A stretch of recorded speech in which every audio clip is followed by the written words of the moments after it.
বদৰুদ্দিন আজমলৰ দুৰ্গত প্ৰৱেশ কৰিয়েই বদৰুদ্দিন আজমলক তোলা ধুনা দিছে অখিল গগৈয়ে। আজমলৰ দুৰ্গ যমুনামুখৰ আমবাৰীত ৰবিবাৰে বিয়লিৰ ভাগত এখনি ডাঙৰ ৰাজহুৱা সভাত আজমলৰ বিৰুদ্ধে যথেষ্ট সৰব হৈ পৰিল অখিল গগৈ।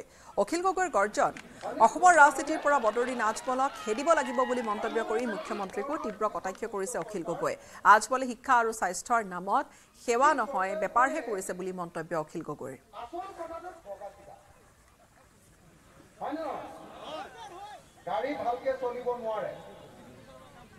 মানুহে কৈ থাকে যে বদৰুদ্দিন আজমলে সাংঘাতিক ধৰণৰ কাম কৰে, বদৰুদ্দিন আজমলে শিক্ষাৰ উন্নতি কৰিছে।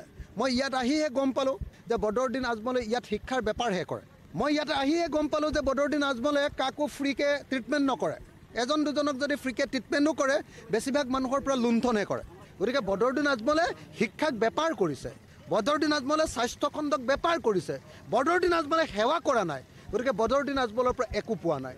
বদৰুদ্দিন আজমলৰ ভায়েকৰ সমষ্টিটোৰ ৰাস্তা ভাগি চাগি শেষ হৈ গৈছে, অথচ চাচা আৰু মামাই কিন্তু সদায় একেলগতে ৰাজনীতি কৰি থাকে। চাচা আৰু মামা ককাই ভাই।